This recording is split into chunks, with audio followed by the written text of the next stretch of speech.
और हमारा मन तो कितना निर्बल है, कोई रिसेप्शन में या प्रसंग में जाके फिर वापस घर आते तो चर्चा क्या होती है देख लेना, वो आया था, वो नहीं आया था, वो लेट आया था, वो खाने के वक्त आया था, उसने मेरे सामने देखा लेकिन स्माइल नहीं किया, मुझे उससे मिलने की इच्छा थी लेकिन उसके चेहरे पे एटीट्यूड अच्छा नहीं था, उसने ये पहना था नहीं पहना था। 2 घंटे तक फंक्शन के बाद घर में यही चर्चा होती है सबके घर में, यस और नो, वे आए थे वे नहीं आए थे, उसके लिए आप फंक्शन में गए थे।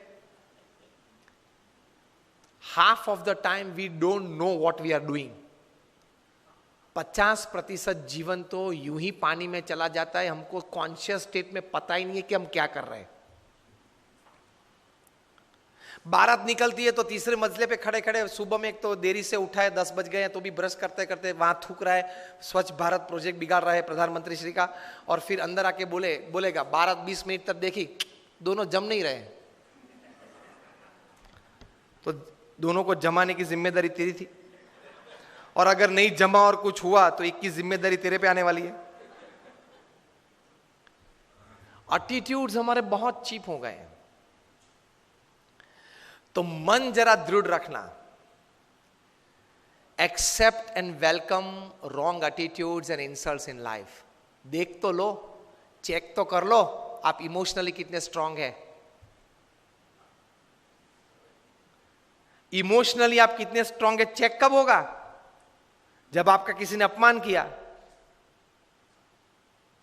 जब आप प्रतिष्ठित हो और पोजीशन पे हो, आप अथॉरिटी हो, फिर भी आपकी मनमानी के विरुद्ध कोई अगर ओपिनियन दे और वो भी मीटिंग में दे और मीटिंग में सब मेंबर्स उनको सपोर्ट करे, whether it is pre planned और spontaneous, that is also different story.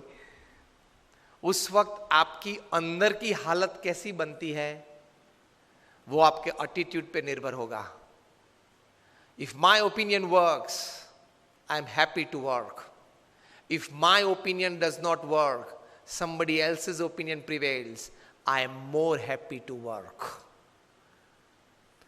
तो ही महान बन पाओगे। स्टीफन कॉवी ने यही बात लिखी है, the 7 habits of highly effective people पुस्तक लिखा जो सबसे प्रसिद्ध मैनेजमेंट बुक है। उसके बाद उन्होंने एक और अच्छी बुक लिखी है, द 8th हैबिट। उसका सब टाइटल है फ्रॉम इफेक्टिवनेस टू ग्रेटनेस, असरकारकता से महानता तरफ। उसमें यही बात लिखी है। स्टीफन कवी आए थे भारत, 5 दिन रुके ये बुक की प्रमोशन के लिए, 4 सेमिनार किए। एक सेमिनार 700 से 1000 लोगों ने अटेंड किया, एक डेलीगेट फी 23,000 रुपये की थी। मुंबई में ओपनिंग हुआ, ओबेरॉय में फंक्शन था, 700 सीट्स थी। 24 घंटे पहले ई टिकट ओपन हुई और 86 सेकेंड्स में, 1 मिनट एंड 26 सेकेंड्स में 700 डेलीगेट्स ने पैसे भर दिए पूरे भारत में से, क्योंकि नाम तो बड़ा था स्टीफन कॉवी। 6 घंटे के सेमिनार में 5.5 घंटा सेमिनार मैनेजर्स और वीडियो ने चलाया। आधे घंटे के लिए ही सिर्फ स्टीफन कॉवी मंच पे आए थे। आधे घंटे में 10-12 बार वे एक वाक्य बार बार बोलते थे। वही वाक्य को, वही सेंटेंस को बॉक्स आइटम बना के दूसरे दिन डीएनए न्यूज़पेपर में पूरी आर्टिकल छपी थी। If you have not attended yesterday's Stephen Covey seminar, you can read this article. It is equally good in the thought process of attending the whole seminar. और अगर आपको पूरा आर्टिकल पढ़ने का समय ना हो तो ये बॉक्स आइटम आप पढ़ लेना। ये बॉक्स आइटम में जो बात लिखी है, that was the sentence that Stephen Covey talked again and again, perhaps more than 10 times in his half an hour of physical presence upon the stage. और वो क्या था? Don't expect others to change. First change yourself, others will follow. वो व्यक्ति मुझे अनुकूल हो वो बाद में सोचना, पहले कौन सी जगह पे मैं उनको अनुकूल हो सकूं वे पहले आप सोचे। This is spirituality in management. Upanishad में ये बात है। All credits to Stephen Covey ये विचार के हिसाब से, लेकिन ये विचार हमारे उपनिषद में है। Don't expect others to change. I am quoting Stephen Covey not just word to word but letter to letter. Don't expect others to change. First change yourself, to suit others, and then others will follow.